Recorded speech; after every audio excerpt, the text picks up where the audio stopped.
Assalamualaikum warahmatullahi wabarakatuh. Perkenalkan, saya Nabila Srimastura dari jurusan Akuntansi angkatan 2017. Pada kesempatan kali ini, saya akan mempresentasikan hasil skripsi saya yang berjudul Pengaruh Fraudulent Financial Reporting terhadap Portfolio yang ditinjau dari perspektif fraud Pentagon. Sebelumnya, saya ingin mengucapkan banyak terima kasih kepada dosen pembimbing saya, yaitu Bapak Riwayadi, yang telah membimbing dan mengarahkan saya dalam penyusunan skripsi ini. Dan saya juga berterima kasih kepada dosen penelaah saya nantinya yang akan memberikan kritik dan saran sehingga skripsi ini dapat menjadi lebih baik lagi.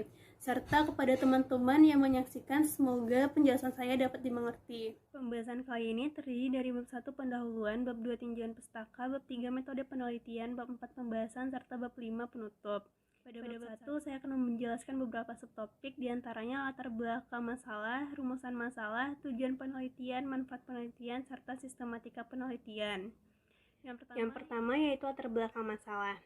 Pada bagian ini, saya akan menjelaskan mengapa saya tertarik melakukan penelitian. Jadi, laporan keuangan merupakan media yang digunakan oleh perusahaan untuk menyampaikan informasi kepada pihak yang berkepentingan. Laporan keuangan memuat informasi yang berguna bagi investor dan calon investor agar tidak keliru untuk mengambil keputusan membeli, mempertahankan, ataupun melepaskan saham mereka. Nah, dalam pengambilan keputusan ini, investor ataupun calon investor dapat menggunakan nilai perusahaan, di mana nilai perusahaan memiliki hubungan yang berbanding lurus dengan harga saham, sehingga semakin tinggi harga dari saham suatu perusahaan akan menunjukkan bahwa nilai perusahaan tersebut juga baik. Nah, laporan keuangan merupakan cerminan dari kinerja yang nantinya akan disampaikan kepada prinsipal untuk mendapatkan imbalan atas pekerjaannya. Oleh karena itu, manajemen akan berusaha untuk membuat laporan keuangan yang baik dan menarik untuk mendapatkan imbalan dalam bentuk keuangan atau non-keuangan.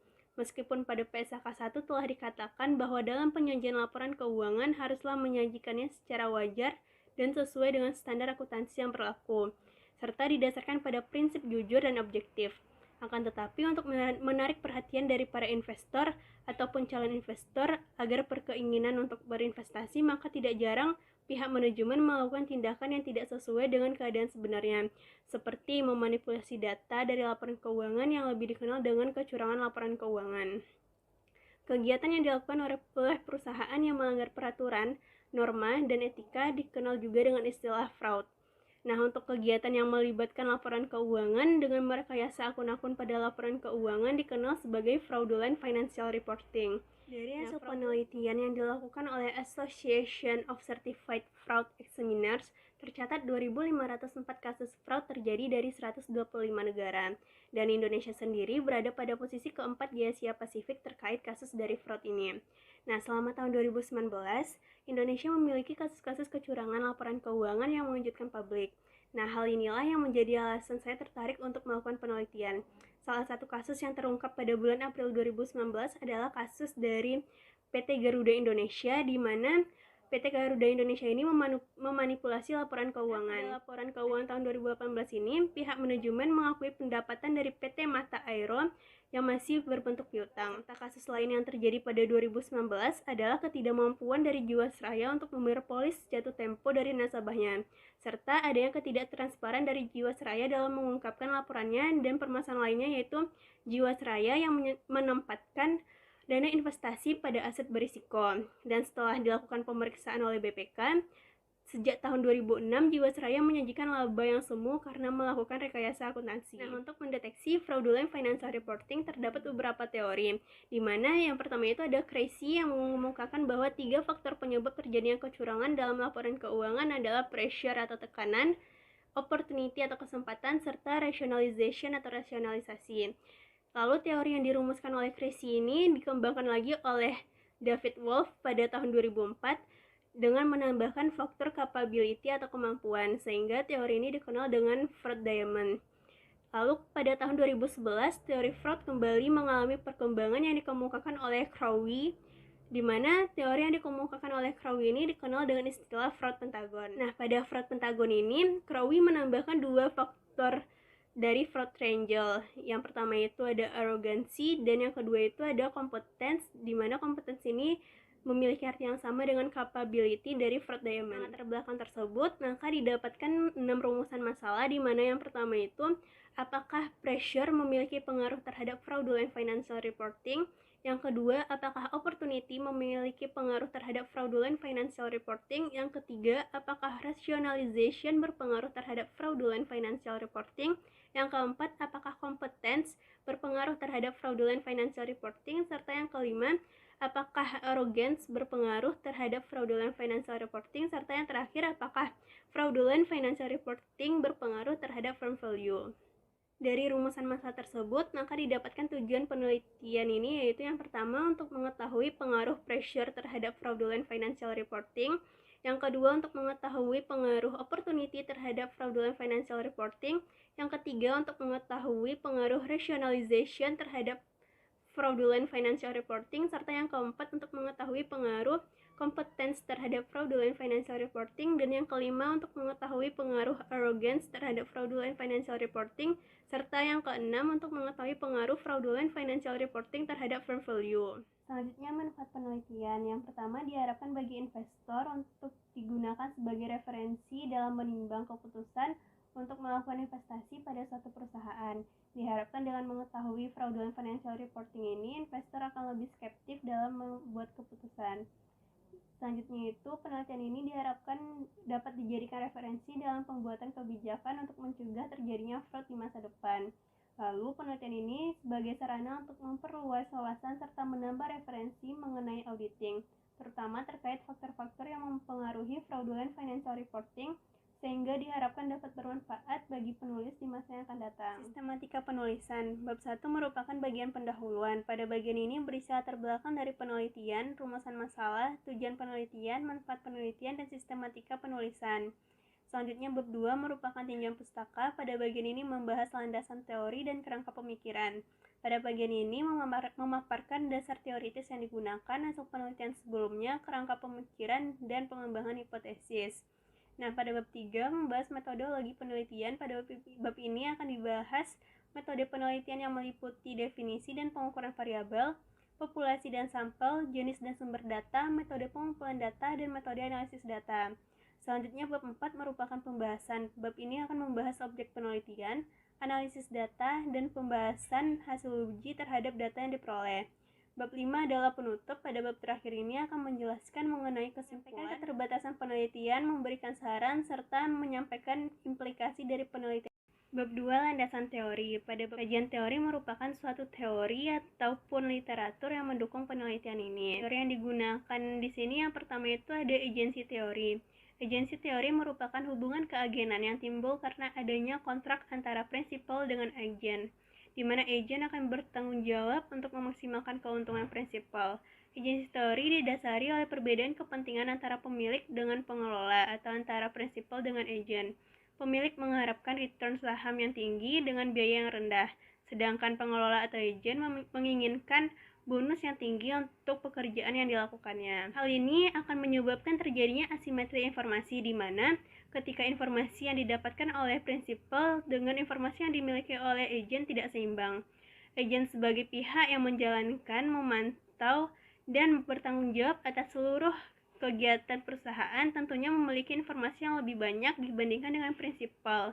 Nah, masa depan perusahaan dapat tercermin dari kinerja agen, sehingga hal ini dimanfaatkan oleh agen untuk menyembunyikan informasi yang akan merugikan mereka.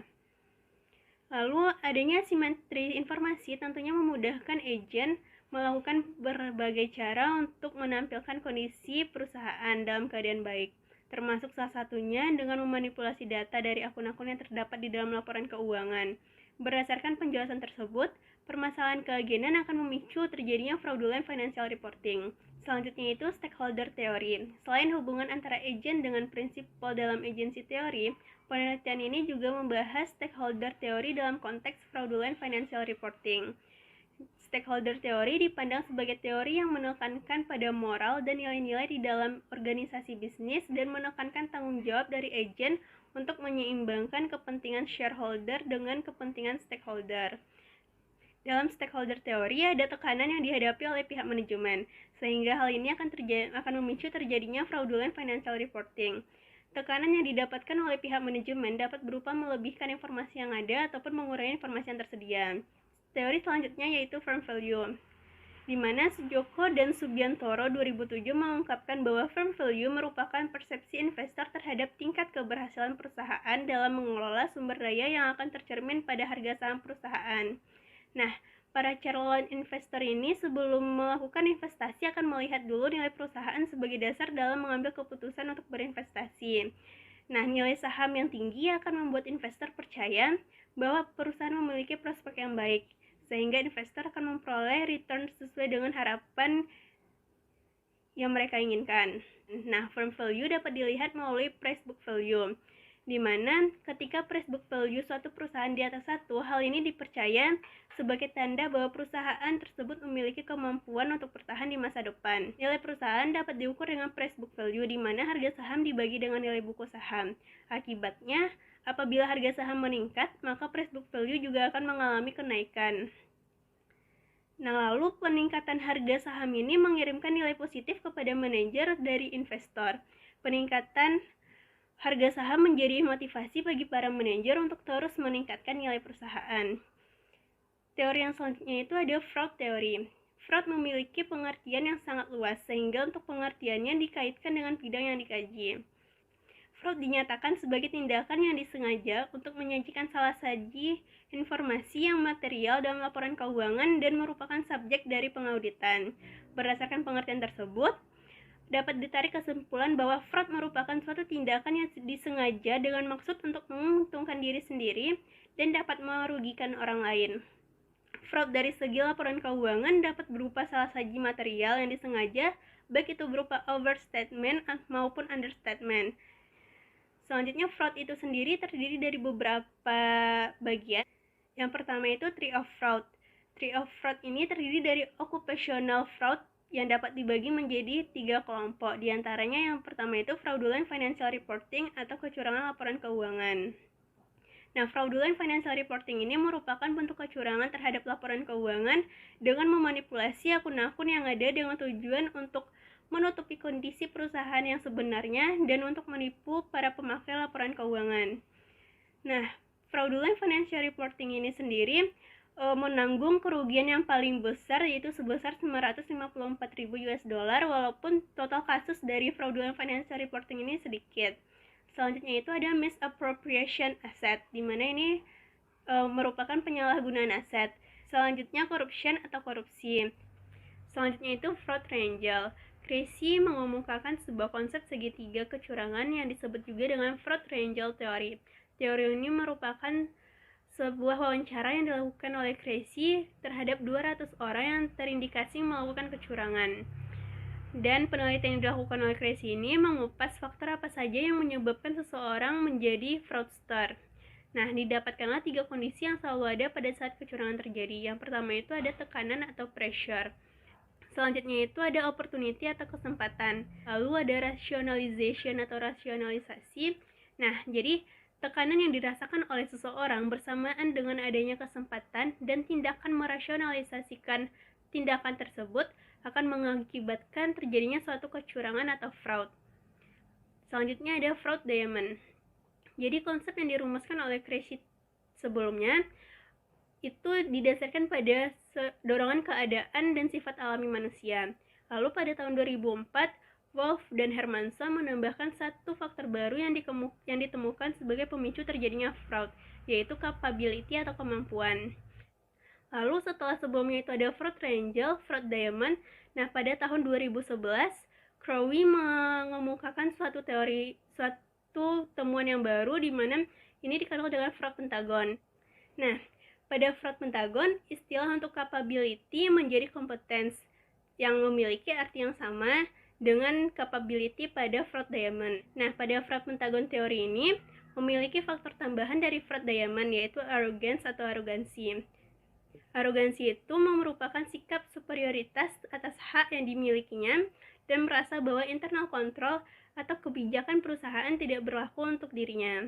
Penelitian terdahulu yang saya gunakan yaitu yang pertama itu ada Apriliana 2017. Lalu selanjutnya itu ada Aprilia 2017. Selanjutnya itu penelitian yang dilakukan oleh Rukmana pada 2018. Nah, lalu selanjutnya itu terdapat penelitian yang dilakukan oleh Puspita pada tahun 2018. Selanjutnya itu terdapat penelitian yang dilakukan oleh Rusmana pada tahun 2019, lalu penelitian yang dilakukan oleh Elviani Eral 2020, selanjutnya itu penelitian yang dilakukan oleh Bawekes 2018. Nah, lalu terdapat penelitian yang dilakukan oleh Santi 2020. Lalu selanjutnya itu ada penelitian yang dilakukan oleh Sawaka dan Ramanta pada tahun 2020 ini. Lalu selanjutnya itu ada penelitian Lindasari pada tahun 2019. Lalu selanjutnya itu ada penelitian yang dilakukan oleh Alfian 2020. Nah, selanjutnya itu pengembangan hipotesis. Yang pertama itu pengaruh pressure terhadap fraudulent financial reporting. Jadi, pressure adalah suatu kondisi atau keadaan yang mendorong seseorang untuk melakukan suatu kecurangan.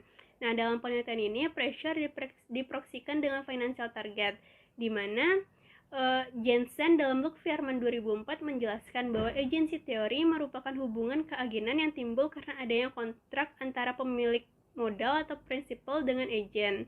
Nah, manajemen diberi wewenang untuk mengelola perusahaan untuk mencapai tujuan yang diinginkan oleh pemilik modal, salah satunya dalam bentuk laba atau profitabilitas. Nah, dari aktivitas perusahaan yang nantinya juga akan meningkatkan harga saham. Jadi, target keuangan memiliki hubungan dengan agency teori, yang menjelaskan adanya hubungan antara agen dan prinsipal dan dapat memberikan tekanan kepada agen.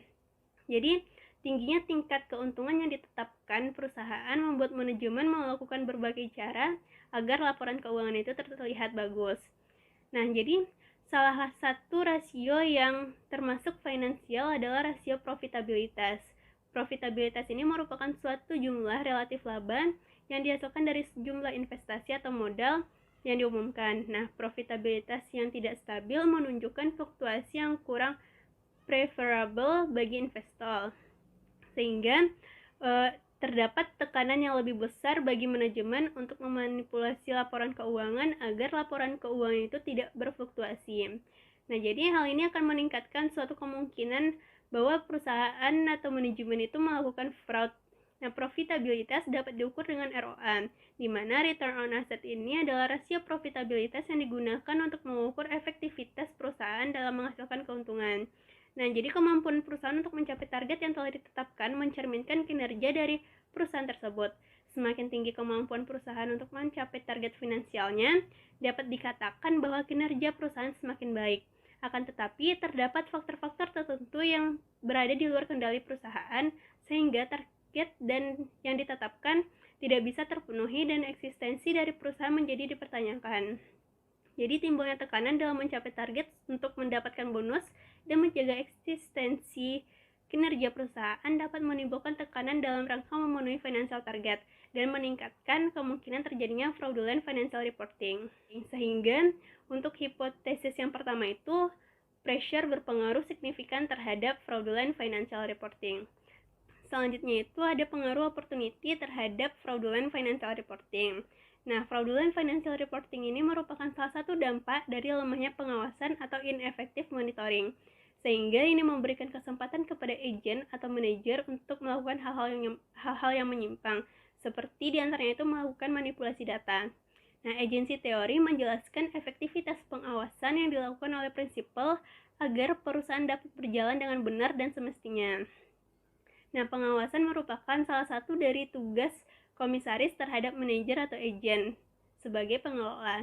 Ineffective monitoring dapat dilihat dari ada atau tidaknya komisaris independen. Komisaris independen ini diyakini dapat meningkatkan efektivitas pengawasan, sehingga dengan pengawasan ini kemungkinan terjadinya fraudulent financial reporting menjadi lebih rendah. Nah, untuk fraudulent financial reporting ini sering terjadi pada perusahaan yang memiliki sedikit dewan komisaris yang berasal dari eksternal perusahaan. Nah, Rukmana pada tahun 2018 menemukan bahwa opportunity yang diproksikan dengan ineffective monitoring dan diukur dengan jumlah komisaris independen berpengaruh secara positif terhadap fraudulent financial reporting. Hal ini menunjukkan semakin besar rasio komisaris independen pada suatu perusahaan, akan semakin tinggi pula ketidakefektifan pengawasan pada perusahaan sehingga kemungkinan terjadinya fraudulent financial reporting akan semakin tinggi. Lindasari pada tahun 2019 juga menemukan hal yang sama, bahwa opportunity yang diproksikan dengan ineffective monitoring berpengaruh terhadap fraudulent financial reporting. Selanjutnya itu ada pengaruh rationalization terhadap fraudulent financial reporting. Nah, jadi rasionalisasi ini adalah sikap yang membenarkan suatu tindakan yang menyimpang dengan dalih bahwa sikap atau tindakan tersebut adalah sesuatu yang wajar. Nah, auditor eksternal adalah pihak yang dianggap memiliki sikap independen sehingga dapat mengungkapkan penipuan yang dilakukan oleh suatu perusahaan. Nah, pada Statement on Auditing Standards nomor 99 menyatakan bahwa auditor memiliki tanggung jawab untuk merencanakan dan melaksanakan audit sehingga mendapatkan keyakinan yang memadai terkait laporan keuangan. Apakah telah bebas dari salah satu material yang disebabkan oleh kesalahan maupun kecurangan. Nah, pada Peraturan Pemerintah Nomor 20 Tahun 2015 tentang Praktik Akuntan Publik, Pasal 11 Ayat 1, pemberian jasa audit atas informasi keuangan historis terhadap suatu entitas oleh seorang akuntan publik dibatasi paling lama untuk 5 tahun buku berturut-turut. Nah, jadi change in director ini dapat dianggap sebagai langkah untuk menghilangkan jejak kecurangan yang ditemukan sebelumnya. Dengan adanya pergantian auditor juga dapat mengindikasikan bahwa tindakan change in the auditor untuk menutupi kecurangan yang mungkin bisa ditemui oleh auditor sebelumnya. Semakin sering perusahaan melakukan pergantian auditor, maka ini dapat diartikan bahwa perusahaan ingin menyembunyikan kecurangan yang telah dilakukan untuk memenuhi kepentingan individunya. Nah, lalu yang selanjutnya itu ada pengaruh kompetens terhadap fraudulent financial reporting. Change of director menjadi pilihan untuk memperbaiki kinerja direksi sebelumnya dengan melakukan perekrutan direksi baru atau dengan mengubah susunan direksi yang ada sehingga dapat meningkatkan kinerja perusahaan. Change of director juga dapat mengindikasikan adanya kepentingan politik tertentu. Hal ini dikarenakan untuk melakukan pergantian direksi itu harus melalui RUPS atau Rapat Umum Pemegang Saham. Oleh karena itu, change of director ini erat kaitannya dengan politik dan kepentingan pihak-pihak tertentu sehingga menimbulkan benturan kepentingan. Nah, perubahan direksi dapat menyebabkan stress period yang memberikan dampak semakin terbukanya peluang untuk melakukan fraud. Dengan kondisi ini menjadi peluang bagi individu untuk mengambil kesempatan melakukan sesuatu yang dapat menguntungkan diri sendiri atau self-interest. Nah, sehingga hal ini akan meningkatkan kemungkinan terjadinya fraud. Posisi di dalam suatu perusahaan dapat memberikan kemampuan untuk membuat atau memanfaatkan suatu peluang dalam melakukan fraud. Dan pada 2018, Rukmana telah melakukan penelitian di mana kompetens yang diproyeksikan dengan change of director ini berpengaruh terhadap fraudulent financial reporting. Artinya, dengan adanya change of director dapat mengurangi efektivitas kinerja karena harus ada penyesuaian lagi dengan budaya baru. Selanjutnya itu ada pengaruh arrogance terhadap fraudulent financial reporting. Jadi, peran seorang pemimpin merupakan kunci utama dari kesuksesan perusahaan. Pemimpin yang baik adalah pemimpin yang tidak hanya ingin dihormati oleh karyawannya, tetapi seorang pemimpin yang ingin bekerja sama dan berpartisipasi dalam membangun perusahaan. Arrogance ini merupakan sikap superioritas atas hak yang dimiliki dan merasa bahwa internal control maupun kebijakan perusahaan tidak berlaku untuk dirinya. Nah, frequent number of CEO picture ini merupakan jumlah berapa banyak foto seorang CEO yang terdapat dalam laporan tahunan perusahaan. Jadi, jumlah foto CEO dalam laporan tahunan ini dapat menggambarkan seberapa besar superioritas atau arogansi yang ditonjolkan oleh seorang CEO. Nah, tingkat arogansi dan superioritas yang tinggi dapat menyebabkan fraud karena CEO merasa bahwa pengendalian internal tidak berlaku baginya. Nah, pada tahun 2018, Bawekas menyatakan bahwa semakin banyak jumlah foto CEO yang terpampang dalam sebuah laporan dapat mengindikasikan bahwa tingginya tingkat arogansi CEO dalam perusahaan tersebut. Nah, Alfian pada 2020 juga melakukan penelitian dan mendapatkan hasil bahwa arrogance berpengaruh terhadap fraudulent financial reporting. Selanjutnya itu pengaruh fraudulent financial reporting terhadap firm value. Nah, jadi manajemen perusahaan memiliki tugas untuk menyeimbangkan harapan pemegang saham dan pemangku kepentingan. Salah satunya dapat ditinjau dari nilai perusahaan. Nah, kinerja dengan perbandingan harga pasar saham dengan nilai buku saham. Teori yang mendasari hal ini yaitu stakeholder theory, di mana teori ini menjelaskan terkait bagaimana seharusnya pihak manajemen dalam melaksanakan tugasnya untuk mencapai harapan para stakeholders. Nilai perusahaan berhubungan erat dengan harga saham suatu perusahaan. Jadi ketika harga saham tinggi, nilai perusahaan juga tinggi atau dalam kondisi baik. Eng dalam Alfian 2020 menyatakan bahwa nilai perusahaan dapat diukur dengan price book value. Semakin tinggi nilai rasio yang dapat dicapai menggambarkan keberhasilan kinerja dari pihak manajemen menciptakan nilai bagi perusahaan atau pemegang saham. Nah, Rukmana pada 2018 telah melakukan penelitian dan mendapatkan hasil bahwa fraudulent financial reporting memiliki pengaruh terhadap nilai perusahaan.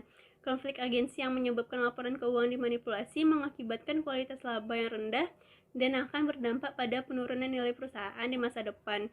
Nah, kualitas laba yang rendah ini akan mengakibatkan pengguna laporan keuangan salah dalam mengambil keputusan, sehingga nilai perusahaan akan turun.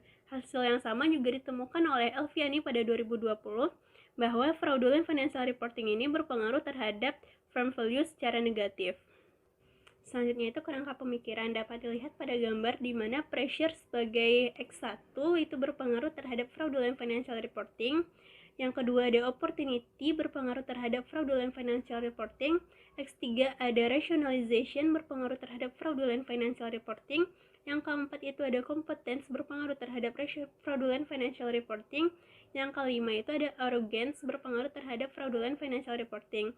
Setelah fraud pentagon ini dianalisa terhadap fraudulent financial reporting, barulah selanjutnya dilakukan penelitian dari fraudulent financial reporting terhadap firm value sebagai hipotesis ke-6. Selanjutnya itu bab 3 metodologi penelitian, di mana yang pertama itu ada desain penelitian. Nah, penelitian ini merupakan penelitian verifikatif, yaitu menguji variabel-variabel yang akan diteliti, sehingga penelitian ini menggunakan organisasi atau perusahaan sebagai unit analisis, dan penelitian dilakukan untuk mengetahui pengaruh dari kecurangan laporan keuangan atau fraudulent financial reporting terhadap nilai perusahaan dari perspektif fraud pentagon. Dan juga penelitian ini merupakan penelitian kuantitatif di mana data-data yang digunakan berupa data keuangan dari laporan tahunan ataupun laporan keuangan perusahaan terkait. Selanjutnya itu populasi dan sampel. Nah, jadi pada penelitian ini populasinya adalah perusahaan BUMN yang terdaftar di Bursa Efek Indonesia untuk periode 2015 hingga 2019. Dan metode samplingnya itu purposive sampling, sehingga didapatkanlah 14 perusahaan setelah dilakukannya outlier. Berikutnya itu data dan metode pengumpulan data, sehingga data yang digunakan adalah data sekunder, yaitu laporan tahunan perusahaan periode 2015 hingga 2019.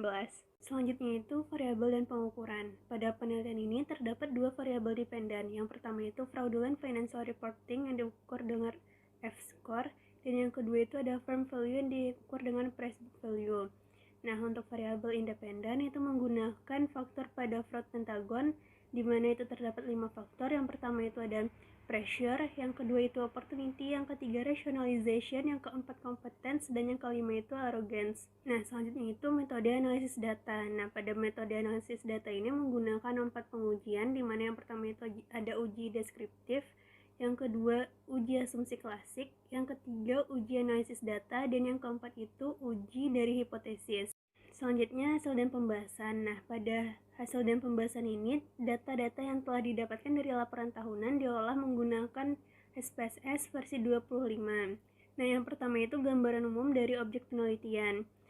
Berdasarkan pada penjelasan bab 3 bahwa penelitian ini menggunakan metode purposive sampling, di mana ada kriteria-kriteria tertentu dalam penentuan sampelnya.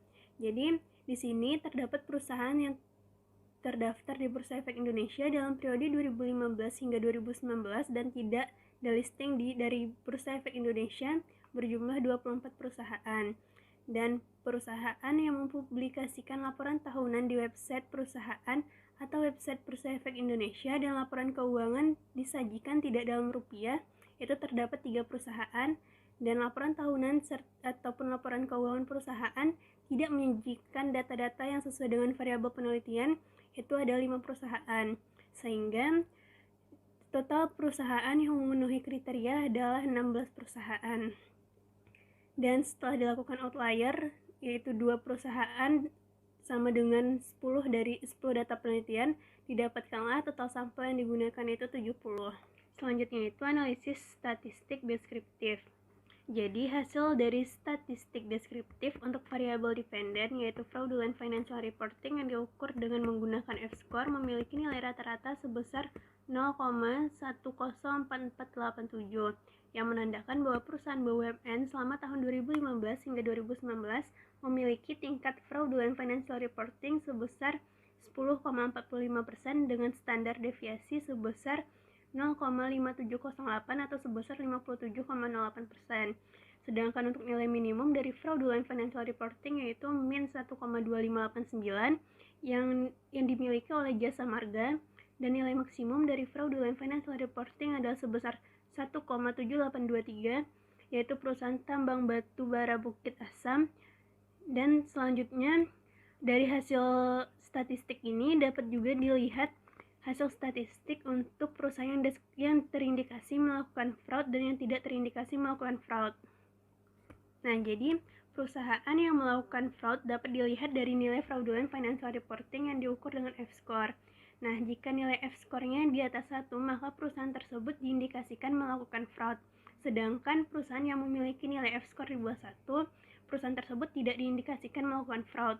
Jadi hasil statistik untuk variabel dependen yaitu kecurangan laporan keuangan yang diukur dengan F-score memiliki nilai rata-rata sebesar 1,4686 atau sebesar 146,86%, yang menandakan rata-rata perusahaan BUMN selama 2015 hingga 2019 memiliki tingkat fraudulent financial reporting yang tinggi bila dibandingkan dengan perusahaan yang tidak terindikasi melakukan kecurangan yang hanya memiliki nilai rata-rata min 0,0448%. Jadi, perusahaan yang terindikasi fraud memiliki nilai minimum dari F-score yaitu sebesar 1,0371 dengan nilai maksimum 1,7823, dan yang tidak terindikasi melakukan fraud memiliki nilai minimum sebesar min 1,2589 dan nilai maksimumnya 0,9465. Nah, untuk variabel independen, pressure diproyeksikan dengan financial target yang diukur dengan return on asset. Jadi, hasil analisis statistik deskriptif untuk financial target menunjukkan nilai terendah sebesar min 0,0475. Perusahaan yang memiliki nilai financial target terendah ini yaitu Aneka Tambang. Hal ini mengindikasikan bahwa perusahaan tersebut memiliki kemampuan untuk mendapatkan laba paling rendah di antara perusahaan sampel. Dan nilai tertinggi dari ROA adalah sebesar 0,2078 yaitu perusahaan tambang batu bara Bukit Asam. Sehingga hasil penelitian untuk variabel pressure dengan 70 sampel yang telah diolah memiliki nilai rata-rata sebesar 0,3707. Nilai tersebut dapat diartikan bahwa tingkat kemampuan perusahaan dalam menghasilkan laba adalah sebesar 37,07%. Nilai standar deviasinya adalah sebesar 52,51% yang menunjukkan tingkat variasi data dari variabel pressure. Dan untuk nilai rata-rata dari variabel pressure atau ROA, subsampel fraud sebesar 0,0661 atau 6,61%, sedangkan nilai rata-rata ROA subsampel non-fraud sebesar 0,0482 atau 4,82%. Nilai tersebut dapat diartikan bahwa tingkat kemampuan mendapatkan laba perusahaan lebih baik pada perusahaan subsampel fraud dibandingkan dengan subsampel non-fraud. Selanjutnya itu variabel opportunity yang diproyeksikan dengan ineffective monitoring yang diukur berdasarkan proporsi dari komisaris independen. Nah, hasil analisis statistik deskriptif menunjukkan bahwa proporsi komisaris independen paling rendah adalah sebesar 0,17 yaitu perusahaan Jasa Marga, dan untuk nilai tertinggi yaitu perusahaan Semen Batu Raja dengan nilai sebesar 0,60. Rata-rata proporsi keseluruhan komisaris independen sebesar 0,3707. Hal ini mengindikasikan perusahaan BUMN memiliki tingkat proporsi komisaris independen sebesar 37,07%. Nilai rata-rata ineffective monitoring subsampel fraud adalah sebesar 0,4320 atau sebesar 43,20%. Sedangkan untuk sampel non-fraud adalah sebesar 0,3660 atau 36,60%. Berdasarkan data tersebut, dapat disimpulkan bahwa proporsi komisaris independen lebih banyak di kelompok fraud dibandingkan dengan subsampel non-fraud. Hal ini dapat disimpulkan bahwa tingginya proporsi komisaris independen dalam mengawasi jalannya perusahaan memberikan gambaran seberapa besar pengaruh ineffective monitoring terhadap fraud. Selanjutnya itu variabel rationalization yang diproyeksikan dengan pergantian auditor atau change in auditor. Nah, dalam penelitian ini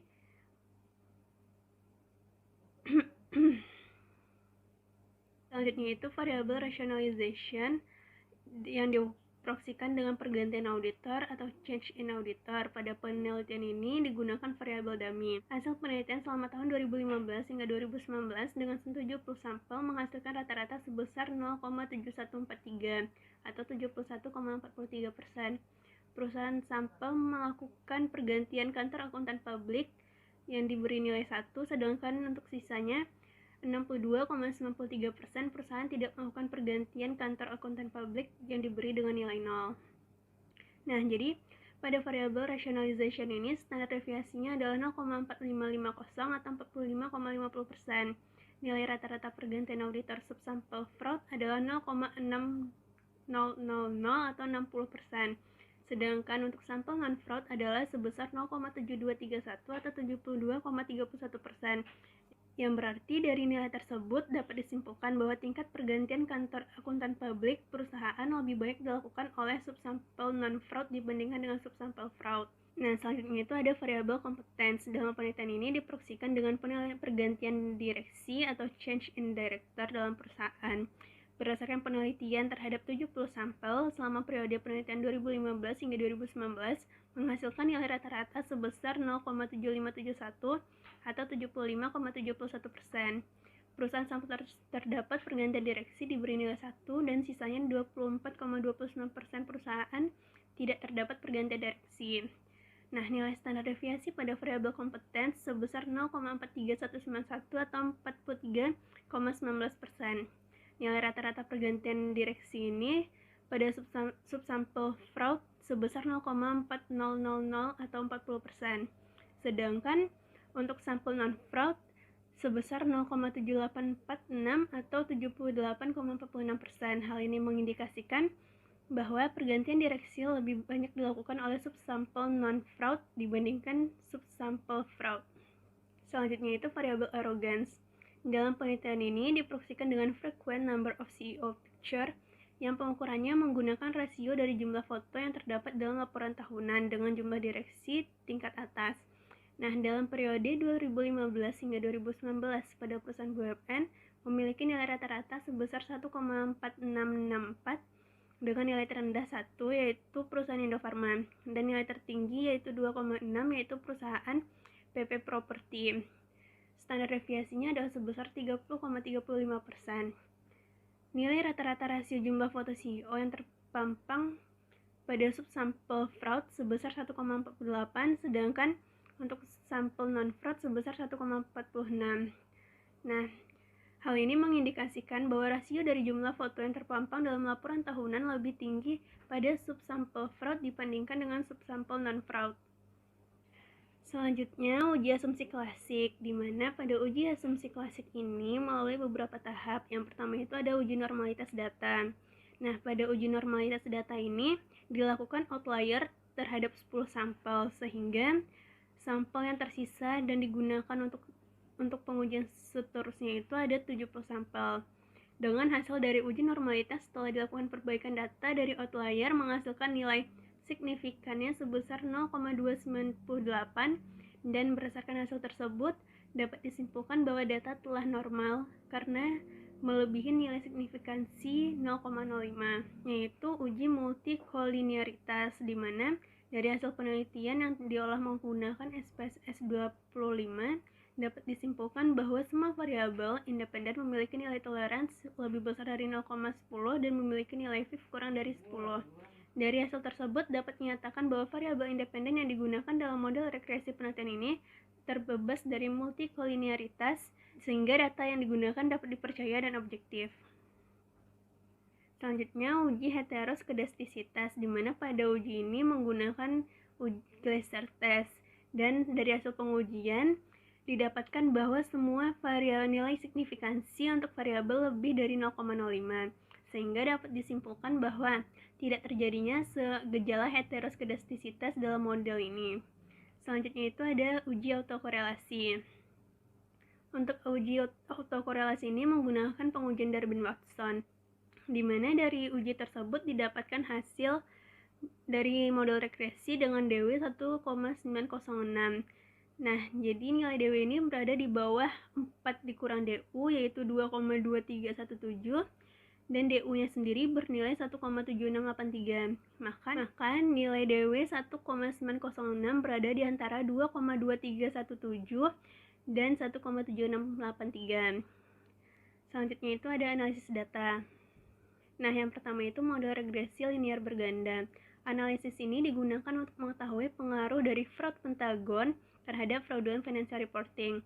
Hasil pengolahan data penelitian telah memenuhi syarat lulus uji asumsi klasik sebelum dilakukan uji model regresi linear berganda, sehingga didapatkanlah persamaan Y sama dengan min 0,307 ditambah 0,286x1 ditambah 1,592x2 dikurang 0,153x3 dikurang 0,010x4 dikurang 0,052x5 ditambah error.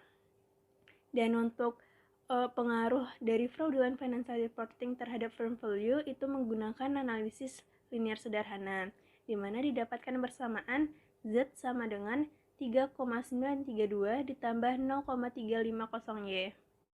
Nah, selanjutnya itu ada uji hipotesis. Yang pertama, uji koefisien determinasi yang mengukur seberapa besar pengaruh variabel independen terhadap dependen. Nah, pada tabel dapat dilihat bahwa R-square dari fraudulent financial reporting sebagai variabel dependen itu sebesar 7,4%. Dapat disimpulkan bahwa terjadi hubungan yang lemah antara variabel fraud pentagon terhadap fraudulent financial reporting. Nah, sedangkan untuk sisanya sebesar 92,6% dipengaruhi oleh variabel yang tidak digunakan pada penelitian ini.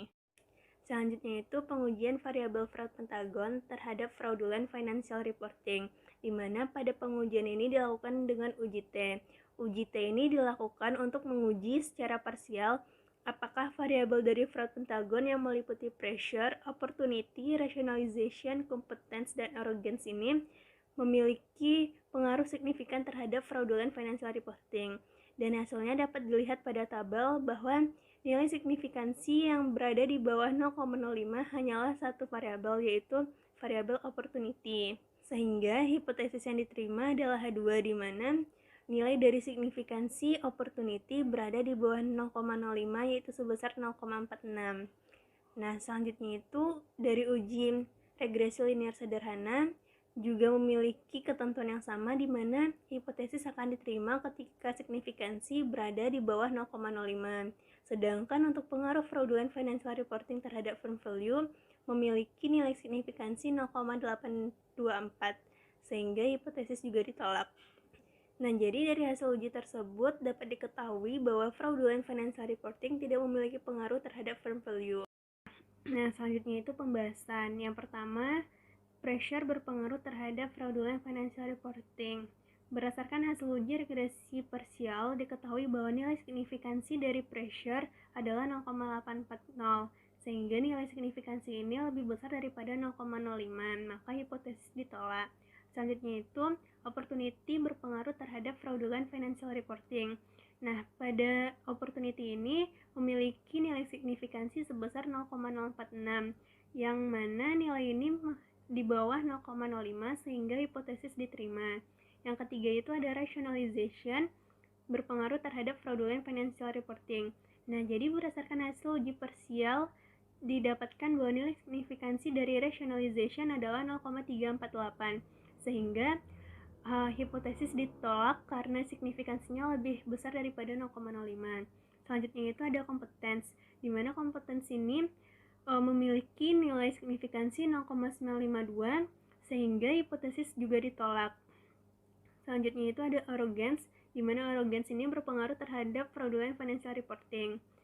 Nah, berdasarkan hasil uji regresi parsial, diketahui bahwa nilai signifikansi arrogance itu adalah 0,822, di mana nilai signifikansi ini lebih besar daripada 0,05, sehingga hipotesis 5 juga ditolak. Selanjutnya itu hipotesis ke-6, fraudulent financial reporting berpengaruh terhadap firm value.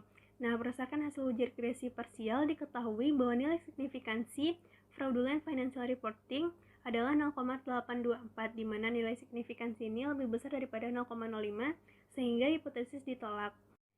Selanjutnya penutup yang terdiri dari kesimpulan, keterbatasan, saran, dan implikasi.